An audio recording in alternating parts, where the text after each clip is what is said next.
Astro సిండికేట్లో మీ personal and business promotions కోసం కింది నెంబర్కు కాంటాక్ట్ చేయండి.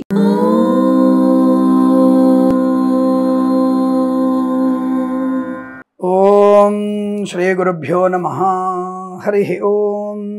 దుర్గే స్మృతా హరసి భీతిమశేష జంతో స్వస్థై స్మృతా మతిమతీవ శుభాన్ దదాసి దారిద్ర్య దుఃఖ భయహారిణి కాత్వదన్య సర్వోపకారకరణాయ సదార్ద్రచిత్తా. అందరికీ నమస్కారం. మనకి నవరాత్రోత్సవాలు బ్రహ్మాండంగా జరుగుతున్నాయి. పాపం కొద్దిమంది సోదరిమణులు, కొంతమంది అమ్మలు స్వామి నవరాత్రులు చేసుకోలేకపోయాం, రెండవ రోజు మాకు ఆటంకి వచ్చింది, పాపం మన కలశం అంతా కూడా తీసేయాల్సి వచ్చింది, మనకు ఇబ్బంది అయింది, 5 రోజులు పనికిరాదు కదా, మళ్ళీ మేము నవరాత్రులు ఎప్పుడు చేసుకోవాలి? ఒకసారి ప్రారంభం చేసిన తర్వాత నవరాత్రులు మళ్ళీ నవరాత్రులు అంటే 9 రాత్రులు ఉండవు కదమ్మా. కాబట్టి కానీ శరణ్ నవరాత్రి ఉత్సవంలో భాగంగా త్రిరాత్రోత్సవం చేసుకోవచ్చు, 3 రాత్రుల ఉత్సవం. అది దాదాపుగా శరన్నవరాత్రులకి సమానమైనదే. ఇక్కడ విషయం గుర్తుపెట్టుకోండి. కాదు ఎప్పుడు చేయాలి స్వామి? అది అదృష్టం మనకు బాగుంది. ఎస్, అమ్మవారు అటువంటి అనుగ్రహాన్ని మనకిచ్చింది. త్రిరాత్రోత్సవం శాస్త్రంలో చెప్పబడింది. అంటే పంచరాత్రోత్సవం, సప్తమరాత్రోత్సవం చెప్పబడలా. చేస్తే నవరాత్రులు అంటే ఈసారి 10 రాత్రులు వచ్చాయి, 10 రాత్రులు చేసుకోవాల్సిందే. లేదు త్రిరాత్రోత్సవం చేసుకోవాలి. అటువంటి త్రిరాత్రోత్సవము సప్తమి రోజు ప్రారంభం చేయాలి. అందరూ కూడా కొంతమంది మూలా నక్షత్రం లేదు కదా, అలాంటి మూలా నక్షత్రానికి సప్తమికి సంబంధం లేదు. సప్తమి రోజు ప్రారంభం చేయాలి. సప్తమి, అష్టమి, నవమి 3 రాత్రోత్సవాలు ప్రారంభమైంది. కాబట్టి ఈసారి మనకి తప్పకుండా త్రిరాత్రోత్సవం అనేది మనకి 4 రోజులు ముందుగా వస్తుంది. ఎందుకంటే మనకి సప్తమితో కూడా అష్టమి, అష్టమితో నవమి అలా వచ్చాయి. కాబట్టి మనకి త్రిరాత్రోత్సవం అనేది తప్పకుండా అమ్మవారిని, మహాకాళి, మహాలక్ష్మి, మహాసరస్వతి స్వరూపిణి జగదంబికను మనం పూజించేటువంటి శుభమైన త్రిరాత్రోత్సవము ఎప్పుడు ప్రారంభించాలి?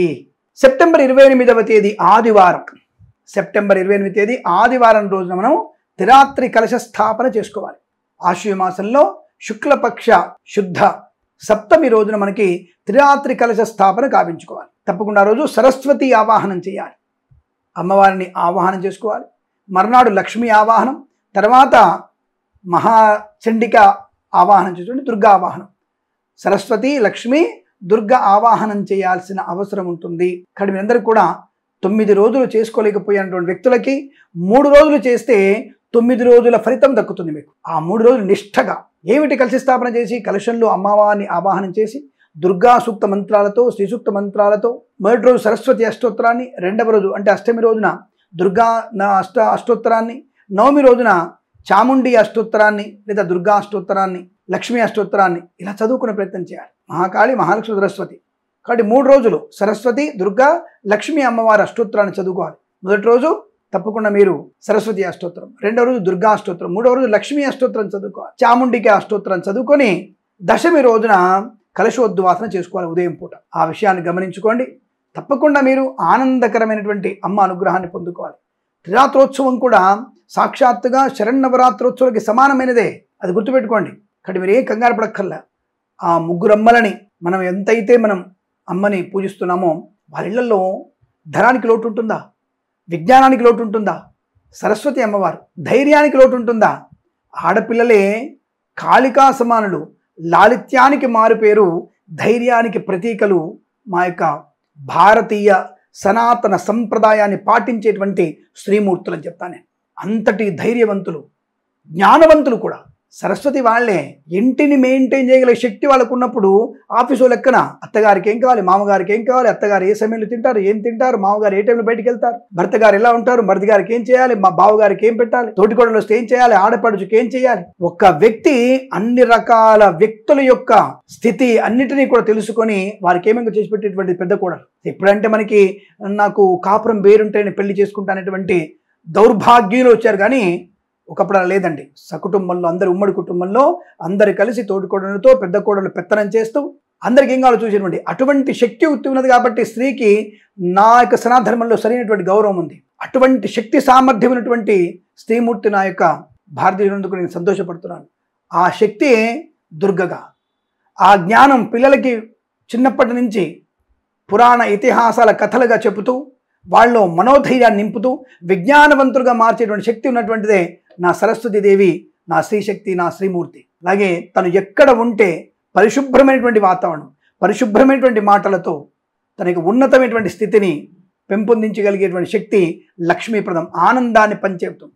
తన మాటతో, తన చేష్టలతో, అత్తగారితో ఒక రకంగా, మామగారితో ఒక రకంగా, గౌరవప్రదంగా, భర్త గారితో, మరుదులతో, బావగారులతో ఎవరితో ఎలా నడుచుకోవాలి, ఎక్కడ తల దించుకుని ఉండాలి, ఎక్కడ జాగ్రత్తగా మాట్లాడేటువంటి తత్వం తెలిసిందే నా భారతీయ సనాతన శ్రీమూర్తి. అటువంటి శ్రీమూర్తికి లక్ష్మీప్రదం. ఎక్కడ తనుంటే అక్కడ లక్ష్మి. ధనము కాదండి ముఖ్యం, ఆనందం. ఆనందంతో ధనం కూడా వస్తుంది.